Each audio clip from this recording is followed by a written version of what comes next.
ਜਿਹੜੀ ਨੌਕਰੀ ਦੀ ਗੱਲ ਕਰ ਰਹੇ ਨੇ ਅਸੀਂ ਤਾਂ ਕੈਬਨਿਟ ਤੋਂ ਪਹਿਲੇ ਕੈਬਨਿਟ ਮੀਟਿੰਗ ਤੋਂ ਪਹਿਲੇ ਹੀ ਸੀਐਮ ਸਾਹਿਬ ਨੂੰ ਉਸ ਬਾਰੇ ਨਾ ਕਰ ਚੁੱਕੇ ਸੀਗੇ।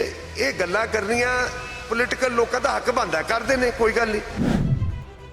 ਜਿਸ ਮੁੱਖ ਮੰਤਰੀ ਸਾਹਿਬ ਨੇ ਸਾਡੇ ਪਿਤਾ ਜੀ ਦੀ ਸ਼ਹਾਦਤ ਨੂੰ ਰੈਕਗਨਾਈਜ਼ ਕੀਤਾ, ਸਾਡਾ ਇਖਲਾਕੀ ਫਰਜ਼ ਇਹ ਬਣਦਾ ਸੀ ਵੀ ਅਸੀਂ ਅਰਜੁਨ ਦੀ ਨੌਕਰੀ ਨਾ ਐਕਸੈਪਟ ਕਰਨ ਦੀ ਚਿੱਠੀ ਵੀ ਉਹਨਾਂ ਨੂੰ ਦੇਈਏ। ਸਾਡਾ ਝੂਠ ਤਾਂ ਜੇ ਝੂਠੀ ਰਾਜਨੀਤੀ ਕਰੀਏ, ਅਸੀਂ ਤੇ ਸੱਚ ਦੀ ਰਾਜਨੀਤੀ ਕਰਦੇ ਹਾਂ, ਤੁਹਾਡੇ ਸਾਹਮਣੇ ਕੀਤੀ ਹੈ। ਇਸ ਤੋਂ ਬਾਅਦ ਵੀ ਕੀ ਮਜਬੂਰੀ ਸੀ ਕੈਪਟਨ ਅਮਰਿੰਦਰ ਸਿੰਘ ਹੁਣਾਂ ਦੀ, ਜੋ ਤੁਸੀਂ ਵੀ ਮਨਾ ਕਰ ਦਿੱਤਾ ਸੀ ਕਿ ਨੌਕਰੀ ਨਹੀਂ ਲੈਣੀ ਅਸੀਂ, ਫਿਰ ਵੀ ਨੌਕਰੀ ਦੇਣੀ ਹੈ ਬਾਜਵਾ ਸਾਹਿਬ ਦੇ ਬੇਟੇ ਨੂੰ? ਅਸੀਂ ਰਾਜਨੀਤੀ ਲੋਕ ਸੇਵਾ ਲਈ ਆਏ ਹਾਂ, ਨਾ ਕਿ ਅਸੀਂ ਕੋਈ ਫਾਇਦਾ ਲੈਣ ਲਈ ਆਏ ਹਾਂ। ਜਿਹੜੇ ਮੰਤਰੀ ਵਿਰੋਧ ਕਰ ਰਹੇ ਸੀ ਉਹ ਤੁਹਾਨੂੰ ਆ ਕੇ ਵੀ ਕਹਿ ਸਕਦੇ ਸੀ, ਫਿਰ ਉਹਨਾਂ ਨੇ ਤਾਂ ਟੀਵੀ ਚੈਨਲਾਂ ਤੇ ਇਹ ਗੱਲਾਂ ਕਹੀਆਂ ਨੇ, ਉਹਨਾਂ ਨੂੰ ਕੀ ਕਹੋ? ਵੀ ਹਰ ਦੂਜੇ ਦਿਨ ਮੇਰੇ ਕੋਲ ਘਰ ਆ ਕੇ ਕੌਫੀ ਤਾਂ ਪੀਂਦੇ ਸੀ, ਤਾਈਓ ਮੈਂ ਕਿਹਾ ਸੋ ਕਾਲਡ ਫਰੈਂਡਸ। ਜਿਹੜੇ ਕਿਹੜੇ ਸੀਗੇ ਉਹ ਸਾਰੇ ਆ ਜਿਹੜੇ ਜਿਨ੍ਹਾਂ ਨੇ ਪਿਆਰ ਵਿਖਾਇਆ, ਇੱਕ ਪੋਲੀਟੀਕਲ ਮਾਈਲੇਜ ਇਸ ਤੇ ਲੈਣ ਦੀ ਕੋਸ਼ਿਸ਼ ਕਰ ਰਹੇ ਸੀ, ਸਾਡੇ ਪਰਿਵਾਰ ਦੇ ਉੱਤੇ ਕਿਸੇ ਉਂਗਲ ਖੜੀ ਕਰਨ ਦੀ ਕੋਸ਼ਿਸ਼ ਕਰ ਰਹੇ ਸੀ। ਇਹ ਸੌੜੀ ਰਾਜਨੀਤੀ ਹੈ। ਕਿਹੜੇ ਨੇ ਜਿਨ੍ਹਾਂ ਨੂੰ ਤੁਸੀਂ ਕਹਿੰਦੇ ਹੋ ਕਿ ਉਹਨਾਂ ਨੂੰ ਵੀ ਪਰਿਵਾਰਕ ਮੈਂਬਰਾਂ ਨੂੰ ਅਹੁਦੇ ਛੱਡ ਦੇਣੇ ਚਾਹੀਦੇ ਆ? ਤ੍ਰਿਪਤ ਬਾਜਵਾ ਜੀ ਦਾ ਬੇਟਾ ਜ਼ਿਲ੍ਹਾ ਪਰਿਸ਼ਦ ਗੁਰਦਾਸਪੁਰ ਦਾ ਚੇਅਰਮੈਨ ਹੈ। ਸੁਖ ਸਰਕਾਰੀਆ ਜੀ ਦਾ ਭਤੀਜਾ ਦਿਲਰਾਜ, ਉਹ ਅੰਮ੍ਰਿਤਸਰ ਦਾ ਜ਼ਿਲ੍ਹਾ ਪਰਿਸ਼ਦ ਦਾ ਚੇਅਰਮੈਨ ਹੈ। ਜਾਖੜ ਸਾਹਿਬ ਦਾ ਭਤੀਜਾ ਅਜੇਵੀਰ ਸਿੰਘ ਫਾਰਮਰ ਕਮਿਸ਼ਨ ਪੰਜਾਬ ਦਾ ਚੇਅਰਮੈਨ ਹੈ। ਮੈਂ ਕਿਸੇ ਚੀਜ਼ ਦਾ ਸਰਕਾਰ ਕੋਲੋਂ ਫਾਇਦਾ ਲੈ ਕੇ ਅਮੀਰ ਬਣਿਆ ਹਾਂ, ਫਿਰ ਤੇ ਲੋਕਾਂ ਦਾ ਸਵਾਲ ਬਣਦਾ ਹੈ। ਸਿਆਸਤ 'ਚ ਆਪ ਦਾ ਕਿਹੜਾ?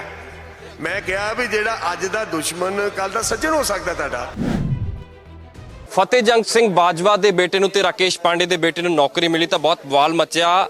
ਵਿਰੋਧੀਆਂ ਨੇ ਤਾਂ ਘੇਰਨਾ ਹੀ ਸੀ, ਆਪਣਿਆਂ ਨੇ ਵੀ ਘੇਰਿਆ। ਫਤਿਹਜੰਗ ਸਿੰਘ ਬਾਜਵਾ ਹੁਣਾਂ ਨੇ ਕਿਹਾ ਕਿ ਮੇਰਾ ਬੇਟਾ ਨੌਕਰੀ ਨਹੀਂ ਕਰੇਗਾ। ਬਕਾਇਦਾ ਤੌਰ ਤੇ ਪ੍ਰੈਸ ਕਾਨਫਰੰਸ ਕਰਕੇ ਉਹਨਾਂ ਨੇ ਐਲਾਨ ਕੀਤਾ ਹੈ। ਬਾਜਵਾ ਸਾਹਿਬ ਸਾਡੇ ਨਾਲ ਨੇ। ਬਾਜਵਾ ਸਾਹਿਬ, ਕੀ ਕਹੋਗੇ? ਲੋਕ ਕਹਿ ਰਹੇ ਨੇ ਕਿ ਪ੍ਰੈਸ਼ਰ ਪੈ ਗਿਆ, ਇਸ ਕਰਕੇ ਫਤਿਹਜੰਗ ਸਿੰਘ ਬਾਜਵਾ ਨੇ ਇਹ ਐਲਾਨ ਕਰ ਦਿੱਤਾ ਕਿ ਮੇਰਾ ਬੇਟਾ ਨੌਕਰੀ ਨਹੀਂ ਕਰੇਗਾ। ਕਹਿੰਦੇ ਦੇਰ ਬਹੁਤ ਕਰਤੀ, ਲੋਕਾਂ ਨੇ ਉਲਾਮੇ ਬਗਾਨਿਆਂ ਨੇ ਤਾਂ ਦੇਣੇ ਸੀ, ਆਪਦੇ ਐਮਐਲਏ ਤੇ ਮੰਤਰੀ ਵੀ ਘੇਰਦੇ ਨਜ਼ਰ ਆਏ ਬਾਜਵਾ ਸਾਹਿਬ ਨੂੰ। ਦੇਖੋ, ਜਿਹੜੀ ਨੌਕਰੀ ਦੀ ਗੱਲ ਕਰ ਰਹੇ ਨੇ ਅਸੀਂ ਤਾਂ ਕੈਬਨਿਟ ਤੋਂ ਪਹਿਲੇ ਕੈਬਨਿਟ ਮੀਟਿੰਗ ਤੋਂ ਪਹਿਲੇ ਹੀ ਸੀਐਮ ਸਾਹਿਬ ਨੂੰ ਉਸ ਬਾਰੇ ਨਾ ਕਰ ਚੁੱਕੇ ਸੀਗੇ। ਇਹ ਗੱਲਾਂ ਕਰਨੀਆਂ ਪੋਲੀਟੀਕਲ ਲੋਕਾਂ ਦਾ ਹੱਕ ਬਣਦਾ, ਕਰਦੇ ਨੇ, ਕੋਈ ਗੱਲ ਨਹੀਂ। ਮੇਰੇ ਤੇ ਨਾ ਤੇ ਕੋਈ ਪ੍ਰੈਸ਼ਰ ਸੀ, ਨਾ ਕਿਸੇ ਹੋਰ ਚੀਜ਼ ਨੂੰ ਸੀ। ਅਸੀਂ ਤਾਂ ਜਿਸ ਮੁੱਖ ਮੰਤਰੀ ਸਾਹਿਬ ਨੇ ਸਾਡੇ ਪਿਤਾ ਜੀ ਦੀ ਸ਼ਹਾਦਤ ਨੂੰ ਰੈਕਗਨਾਈਜ਼ ਕੀਤਾ, ਸਾਡਾ ਇਖਲਾਕੀ ਫਰਜ਼ ਇਹ ਬਣਦਾ ਸੀ ਵੀ ਅਸੀਂ ਅਰਜੁਨ ਦੀ ਨੌਕਰੀ ਨਾ ਐਕਸੈਪਟ ਕਰਨ ਦੀ ਚਿੱਠੀ ਵੀ ਉਹਨਾਂ ਨੂੰ ਦੇਈਏ। ਅਸੀਂ ਉਹਨਾਂ ਨੂੰ ਦਿੱਤੀ। ਦਿੱਲੀ ਜਾ ਕੇ ਉਹਨਾਂ ਨੇ ਪਾਰਟੀ ਹਾਈ ਕਮਾਂਡ ਨੂੰ ਕਿਹਾ ਵੀ ਜੀ ਉਹ ਨਹੀਂ ਐਕਸੈਪਟ ਕਰਨਾ ਚਾਹੁੰਦੇ। That was it. ਐਂਡ ਬੜੀ ਕਲੀਅਰ ਗੱਲ ਹੈ, ਕੋਈ ਇਹਦੇ ਵਿੱਚ ਕੋਈ ਇਹਨੂੰ ਵਲ ਕੇ ਕਰ ਲੋ, ਕਿਹਦੇ ਕਰ ਲੋ, ਇਹੋ ਜਿਹੀ ਕੋਈ ਗੱਲ ਨਹੀਂ। We are very very clear my dear, our politics. ਅਸੀਂ ਸਾਡਾ ਝੂਠ ਤਾਂ ਜੇ ਝੂਠੀ ਰਾਜਨੀਤੀ ਕਰੀਏ, ਅਸੀਂ ਤੇ ਸੱਚ ਦੀ ਰਾਜਨੀਤੀ ਕਰਦੇ ਹਾਂ, ਤੁਹਾਡੇ ਸਾਹਮਣੇ ਕੀਤੀ ਹੈ, ਉਹ ਲੁਕਾ ਕੇ ਨਹੀਂ ਕੀਤੀ। ਅਸੀਂ ਪ੍ਰੈਸੀਡੈਂਟ ਸੈੱਟ ਕੀਤਾ ਪੰਜਾਬ ਦੇ ਬਾਕੀ ਪੋਲੀਟੀਕਲ ਪਾਰਟੀਆਂ ਨੂੰ ਵੀ। Let's see. ਬਾਜਵਾ ਸਾਹਿਬ ਕਹਿੰਦੇ ਦੇਰ ਬਹੁਤ ਹੋ ਗਈ ਕੈਬਨਿਟ ਮੀਟਿੰਗ ਤੋਂ। ਤੁਸੀਂ ਕਹਿ ਰਹੇ ਹੋ ਕਿ ਪਹਿਲਾਂ ਹੀ ਸੁਨੇਹਾ ਦਿੱਤਾ ਸੀ, ਹਾਲਾਂਕਿ ਪ੍ਰੈਸ ਬਰੀਫ ਦੇ ਵਿੱਚ ਵੀ ਤੁਸੀਂ ਇਹ ਗੱਲ ਕਹੀ ਹੈ। ਤੁਸੀਂ ਆਪਦੇ ਲੋ ਠੀਕ ਹੋ ਫਿਰ ਜੇ ਤੁਸੀਂ ਕਹਿ ਦਿੱਤੀ, ਪਰ ਕੈਪਟਨ ਅਮਰਿੰਦਰ ਸਿੰਘ ਤੇ ਇਹੋ ਜਿਹਾ ਕੀ ਪ੍ਰੈਸ਼ਰ ਸੀਗਾ ਕਿ ਉਹਨਾਂ ਨੇ ਕੈਬਨਿਟ ਮੀਟਿੰਗ ਦੇ ਵਿੱਚ ਜਦੋਂ ਮੰਤਰੀਆਂ ਨੇ ਵਿਰੋਧ ਕੀਤਾ, ਸੁਖਜਿੰਦਰ ਸਿੰਘ ਰੰਧਾਵਾ ਸਮੇਤ ਜਦੋਂ ਮੰਤਰੀਆਂ ਨੇ ਵਿਰੋਧ ਕੀਤਾ, ਉਸ ਤੋਂ ਬਾਅਦ ਵੀ ਉਹਨਾਂ ਨੇ ਮਤਾ ਪਾਸ ਕੀਤਾ। ਫਿਰ ਉਸ ਤੋਂ ਬਾਅਦ ਵੀ ਇੰਨੇ ਦਿਨ ਲੱਗੇ। ਸੁਨੀਲ ਜਾਖੜ ਹੋਣਾ ਦਾ ਬਿਆਨ ਆਉਂਦਾ, ਤ੍ਰਿਪਤ ਰਜਿੰਦਰ ਸਿੰਘ ਬਾਜਵਾ ਹੋਣੀ, ਸੁਖ ਸਰਕਾਰੀ, ਸਾਰੇ ਮੰਤਰੀ ਵਿਰੋਧ ਕਰਦੇ ਆ। ਇਸ ਤੋਂ ਬਾਅਦ ਵੀ ਕੀ ਮਜਬੂਰੀ ਸੀ ਕੈਪਟਨ ਅਮਰਿੰਦਰ ਸਿੰਘ ਹੋਣਾ ਦੀ, ਜੋ ਤੁਸੀਂ ਵੀ ਮਨਾ ਕਰ ਦਿੱਤਾ ਸੀ ਕਿ ਨੌਕਰੀ ਨਹੀਂ ਲੈਣੀ ਅਸੀਂ, ਫਿਰ ਵੀ ਨੌਕਰੀ ਦੇਣੀ ਹੈ ਬਾਜਵਾ ਸਾਹਿਬ ਦੇ ਬੇਟੇ ਨੂੰ? ਦੇਖੋ, ਇਹ ਗੱਲ ਤਾਂ ਜਵਾਬ ਤਾਂ ਕੈਪਟਨ ਸਾਹਿਬ ਦੇ ਸਕਦੇ ਨੇ। ਮੈਂ ਇਹ ਵੀ ਸਮਝਦਾ ਹੋ ਸਕਦਾ ਕੋਈ ਏਜੰਡਾ ਡਿਸਟ੍ਰੀਬਿਊਟ ਹੋ ਗਿਆ, ਉਹਨੂੰ ਕੱਢਣ ਦੇ ਲਈ ਕਈ ਗੱਲਾਂ ਨਿਕਲਣੀਆਂ ਸੀ ਜਾਂ ਕੋਈ ਗੱਲ ਸੀ, ਇਹ ਚੀਜ਼ ਦਾ ਤੇ ਉਹ ਕਹਿ ਸਕਦੇ ਨੇ। ਮੈਂ ਤਾਂ ਤੁਹਾਨੂੰ ਦੱਸਤਾ ਵੀ ਅਸੀਂ ਤਾਂ ਪਹਿਲੇ ਹੀ ਨਾ ਕਰਤੀ ਸੀ ਵੀ ਵੀ ਡੋਂਟ ਵਾਂਟ ਇਟ। ਸਾਡੀ ਫੈਮਿਲੀ ਦਾ ਇੱਕ ਇਹ ਫੈਸਲਾ ਸੀਗਾ। ਉਹਨੂੰ ਬਾਰ-ਬਾਰ ਆਪਾਂ ਪੁੱਠੀ ਕਮਾ ਲਈਏ, ਸਿੱਧੀ ਕਮਾ ਲਈਏ, ਗੱਲ ਉੱਥੇ ਹੀ ਆਉਂਦੀ ਹੈ ਵੀ we didn't want to accept this thing at the cost ਵੀ ਸਾਡੀ ਪਾਰਟੀ ਤੇ ਕੋਈ ਉਂਗਲ ਕਰੇ, ਸਾਡੇ ਲੀਡਰ ਤੇ ਕੋਈ ਉਂਗਲ ਕਰੇ, ਸਾਡੇ ਪਰਿਵਾਰ ਤੇ ਕੋਈ ਉਂਗਲ ਕਰੇ। ਅਸੀਂ ਰਾਜਨੀਤੀ ਲੋਕ ਸੇਵਾ ਲਈ ਆਏ ਹਾਂ, ਨਾ ਕਿ ਅਸੀਂ ਕੋਈ ਫਾਇਦਾ ਲੈਣ ਲਈ ਆਏ ਹਾਂ। ਜਿਹੜੇ ਮੰਤਰੀ ਵਿਰੋਧ ਕਰ ਰਹੇ ਸੀ ਉਹ ਤੁਹਾਨੂੰ ਆ ਕੇ ਵੀ ਕਹਿ ਸਕਦੇ ਸੀ, ਫਿਰ ਉਹਨਾਂ ਨੇ ਤਾਂ ਟੀਵੀ ਚੈਨਲਾਂ ਤੇ ਇਹ ਗੱਲਾਂ ਕਹੀਆਂ ਨੇ, ਉਹਨਾਂ ਨੂੰ ਕੀ ਕਹੋਗੇ? ਕਿਉਂਕਿ ਜਿਹੜੀ ਤੁਸੀਂ ਗੱਲ ਕਹਿ ਰਹੇ ਹੋ ਕਿ ਸਾਡੀ ਤਾਂ ਪਾਰਟੀ ਦੇ ਅੰਦਰ ਦੀ ਗੱਲ ਸੀ, ਜਾਂ ਹੁਣ ਅੱਜ ਤੁਸੀਂ ਪ੍ਰੈਸ ਕਾਨਫਰੰਸ ਕੀਤੀ, ਪ੍ਰੈਸ ਕਾਨਫਰੰਸ ਪਹਿਲਾਂ ਕਰ ਦਿੰਦੇ ਵੀ ਮੈਂ ਤਾਂ ਨਹੀਂ ਲੈਣੀ ਨੌਕਰੀ। ਮੈਂ ਹੀ ਤੇ ਕਹਿਣਾ ਵੀ ਹਰ ਦੂਜੇ ਦਿਨ ਮੇਰੇ ਕੋਲ ਘਰ ਆ ਕੇ ਕੌਫੀ ਤਾਂ ਪੀਂਦੇ ਸੀ, ਤਾਈਓ ਮੈਂ ਕਿਹਾ ਸੋ ਕਾਲਡ ਫਰੈਂਡਸ। ਜਿਹੜੇ ਕਿਹੜੇ ਸੀਗੇ ਉਹ? ਉਹ ਸਾਰੇ ਆ ਜਿਹੜੇ ਜਿਨ੍ਹਾਂ ਨੇ ਪਿਆਰ ਵਿਖਾਇਆ। ਉਹ ਸਾਰਿਆਂ ਨੇ ਇਹ ਗੱਲ ਜਿਹੜੀ ਟੀਵੀ ਤੇ ਚੈਨਲਾਂ ਦੇ ਜੇ ਅੰਦਰ ਜਾ ਕਰਦੇ ਸੀ, ਸਿਰਫ ਇੱਕ ਪੋਲੀਟੀਕਲ ਮਾਈਲੇਜ ਇਸ ਤੇ ਲੈਣ ਦੀ ਕੋਸ਼ਿਸ਼ ਕਰ ਰਹੇ ਸੀ, ਸਾਡੇ ਪਰਿਵਾਰ ਦੇ ਉੱਤੇ ਕਿਸੇ ਉਂਗਲ ਖੜੀ ਕਰਨ ਦੀ ਕੋਸ਼ਿਸ਼ ਕਰ ਰਹੇ ਸੀ। ਇਹ ਸੌੜੀ ਰਾਜਨੀਤੀ ਹੈ। ਅਸੀਂ ਇਸ ਚੀਜ਼ ਨੂੰ ਉਹਨਾਂ ਦਾ ਧੰਨਵਾਦ ਕਰਦੇ ਹਾਂ ਵੀ ਜੇ ਉਹਨਾਂ ਕੀਤਾ ਹੈ ਤੇ ਉਹਨਾਂ ਨੂੰ ਵਧਾਈ ਹੋਵੇ। ਅਸੀਂ ਇਹ ਚੀਜ਼ ਨਹੀਂ ਲੈਣੀ, ਅਸੀਂ ਆਪਣੇ ਪਰਿਵਾਰ ਤੇ ਕੋਈ ਉਂਗਲ ਨਹੀਂ ਕਰਾਂਗੇ। ਕਿਹੜੇ ਕਿਹੜੇ ਨੇ ਜਿਨ੍ਹਾਂ ਨੂੰ ਤੁਸੀਂ ਕਹਿੰਦੇ ਹੋ ਕਿ ਉਹਨਾਂ ਨੂੰ ਵੀ ਪਰਿਵਾਰਕ ਮੈਂਬਰਾਂ ਨੂੰ ਅਹੁਦੇ ਛੱਡ ਦੇਣੇ ਚਾਹੀਦੇ ਆ? ਕਿਹੜੇ ਕਿਹੜੇ ਮੰਤਰੀ ਤੇ ਵਿਧਾਇਕ? ਆਲਰੇਡੀ ਦੱਸਤਾ ਹੈ, ਇੱਕ ਤ੍ਰਿਪਤ ਰਜਿੰਦਰ ਬਾਜਵਾ ਨੇ, ਇੱਕ ਸੁਖ ਸਰਕਾਰੀਆ ਜੀ ਨੇ, ਇੱਕ ਜਾਖੜ ਸਾਹਿਬ ਨੇ। ਕਿਹੜੀ ਕਿਹੜੇ ਅਹੁਦਿਆਂ ਤੇ ਨੇ ਬਾਜਵਾ ਸਾਹਿਬ, ਇਹ ਵੀ ਜਰਾ ਇੱਕ ਵਾਰ ਦੱਸ ਦਿਓ। ਉਹ ਤ੍ਰਿਪਤ ਬਾਜਵਾ ਜੀ ਦਾ ਬੇਟਾ ਜ਼ਿਲ੍ਹਾ ਪਰਿਸ਼ਦ ਗੁਰਦਾਸਪੁਰ ਦਾ ਚੇਅਰਮੈਨ ਹੈ।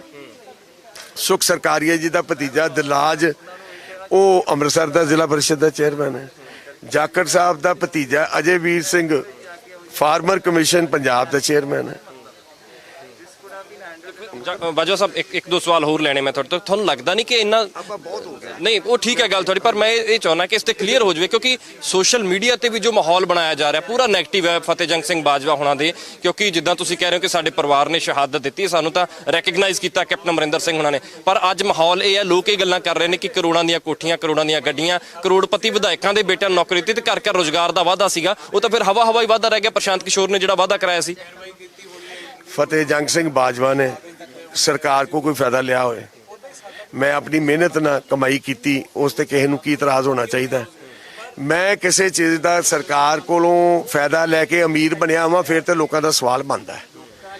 ਤੇ ਤੁਸੀਂ ਜਿਹੜੀ ਨੌਕਰੀ ਅਸੀਂ ਲੈਣਾ ਹੀ ਨਹੀਂ ਚਾਹੁੰਦੇ, ਉਹ ਸਵਾਲ ਕਿੱਥੇ ਬਣਦਾ ਹੈ? ਸਵਾਲ ਇਹ ਉੱਠਦੇ ਨੇ ਕਿ ਵਿਰੋਧੀਆਂ ਨੇ ਤਾਂ ਘੇਰਨਾ ਹੀ ਸੀ, ਪਰ ਆਪਦੇ ਵੀ ਘੇਰਦੇ ਨਜ਼ਰ ਆਏ ਬਾਜਵਾ ਸਾਹਿਬ। ਆਪਦਿਆਂ ਨੂੰ ਤਾਂ ਫਿਰ ਪਿਆਰ ਨਾਲ ਕਹਿ ਦਿੰਦੇ ਆਪਦੇ। ਤੁਹਾਨੂੰ ਕਿਹੜਾ ਹੁੰਦਾ ਹੈ ਸਿਆਸਤ ਚ ਆਪਦਾ ਕਿਹੜਾ? ਮੈਂ ਕਿਹਾ ਵੀ ਜਿਹੜਾ ਅੱਜ ਦਾ ਦੁਸ਼ਮਣ ਕੱਲ ਦਾ ਸੱਜਣ ਹੋ ਸਕਦਾ ਤੁਹਾਡਾ। ਸਿੰਘ ਬਾਜਵਾ ਤਾਂ ਸਕੇ ਭਰਾ ਨੇ, ਉਹ ਆਪਦੇ ਨਹੀਂਗੇ। ਉਹ ਤੇ ਮੇਰੇ ਹੈ ਹੀ ਨੇ। ਉਹ ਵੀ ਕਹਿੰਦੇ ਕਿ ਨੌਕਰੀ ਨਹੀਂ ਲੈਣੀ ਚਾਹੀਦੀ ਸੀ ਮੇਰੇ ਭਰਾ ਨੂੰ। ਉਹ ਕਿਹੜੀ ਇਹ ਤੇ ਹੋਰ ਕੀ ਕੀਤਾ? ਹੁਣ ਕੀ ਕੀਤਾ? ਕਹਿੰਦੇ ਦੇਰੀ ਬਹੁਤ ਕਰਤੀ। ਕਹਿੰਦੇ ਕਦੋਂ ਕਿਹਾ ਦੱਸੋ ਮੈਨੂੰ। 4 ਦਿਨ ਪਹਿਲਾਂ ਪ੍ਰੈਸ ਕਾਨਫਰੰਸ ਕੀਤੀ ਸੀ ਉਹਨਾਂ ਨੇ। ਇਹ ਦੇਰੀ ਵਾਲੀ ਇਹ ਆਪਣੇ ਕੋਲੋਂ ਹੀ ਲਾਤੀ ਦੀ ਦੇਰੀ। 4 ਦਿਨ ਪਹਿਲਾਂ ਉਹਨਾਂ ਨੇ ਪ੍ਰੈਸ ਬਰੀਫ ਕੀਤਾ ਸੀ। ਉਹਨਾਂ ਨੇ ਕਿਹਾ ਸੀ ਕਿ ਇਹ ਫੈਸਲਾ ਲੈਣਾ ਚਾਹੀਦਾ ਸੀ ਕਿ ਨੌਕਰੀ ਨਾ ਲੈਂਦੇ, ਕਿ ਨੁਕਸਾਨ ਹੋ ਰਿਹਾ ਕਾਂਗਰਸ ਨੂੰ। ਗੱਲ ਏਦਾਂ ਉਹਨਾਂ ਨੇ ਇਹ ਗੱਲ ਆਪਣੀ ਇੰਟਰਵਿਊ 'ਚ ਕਹੀ ਵੀ ਨੌਕਰੀ ਨਹੀਂ ਲੈਣੀ ਚਾਹੀਦੀ। ਮੈਂ ਆਪਣੇ ਭਰਾ ਨੂੰ ਅਪੀਲ ਕਰਦਾ, ਠੀਕ ਹੈ? ਤੇ ਅਸੀਂ ਕਿਹੜੀ ਲਈ ਹੈ? ਅਸੀਂ ਤੇ ਪਹਿਲੇ ਦੱਸਦਾ ਇਹ ਤੇ ਤੇਰੀ ਚੀਜ਼ ਤੁਹਾਨੂੰ ਆਈ ਉਦੋਂ ਨਹੀਂ ਸੀ, ਮੀਡੀਆ ਨੂੰ ਪਤਾ ਨਹੀਂ ਸੀ, ਪਤਾ ਤੁਹਾਨੂੰ ਦੱਸਦਾ।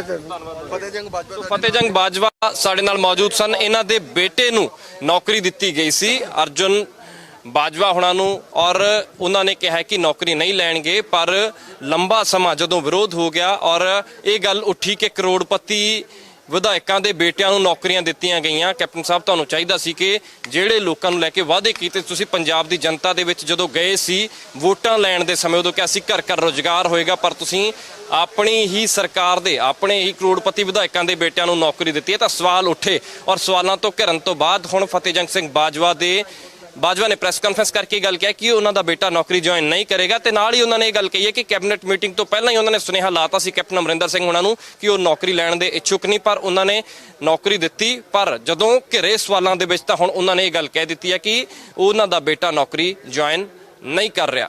ਨਾਲ ਹੀ ਇਹਨਾਂ ਨੇ ਸਵਾਲ ਖੜੇ ਕੀਤੇ ਨੇ ਤ੍ਰਿਪਤ ਰਜਿੰਦਰ ਸਿੰਘ ਬਾਜਵਾ, ਸੁਖ ਸਰਕਾਰੀਆ ਤੇ ਕਾਂਗਰਸ ਦੇ ਪੰਜਾਬ ਦੇ ਪ੍ਰਧਾਨ ਸੁਨੀਲ ਜਾਖੜ ਤੇ। ਉਹਨਾਂ ਨੇ ਕਿਹਾ ਕਿ ਜਿਹੜੇ ਉਹਨਾਂ ਦੇ ਪਰਿਵਾਰਕ ਮੈਂਬਰ ਵੀ ਵੱਡੇ ਅਹੁਦਿਆਂ ਤੇ ਨੇ, ਮੇਰੇ ਬੇਟੇ ਨੇ ਤਾਂ ਇੱਕ ਪ੍ਰਿੰਸੀਪਲ ਸੈੱਟ ਕਰ ਦਿੱਤਾ, ਮੇਰੇ ਬੇਟੇ ਨੇ ਤਾਂ ਐਗਜ਼ਾਮਪਲ ਸੈੱਟ ਕਰ ਦਿੱਤਾ ਕਿ ਉਹਨਾਂ ਦੇ ਜੋ ਪਰਿਵਾਰਕ ਮੈਂਬਰ ਨੇ ਉਹ ਵੀ ਅਹੁਦੇ ਛੱਡਣਗੇ ਜਾਂ ਨਹੀਂ, ਇਹ ਦੇਖਣਾ ਹੋਵੇਗਾ।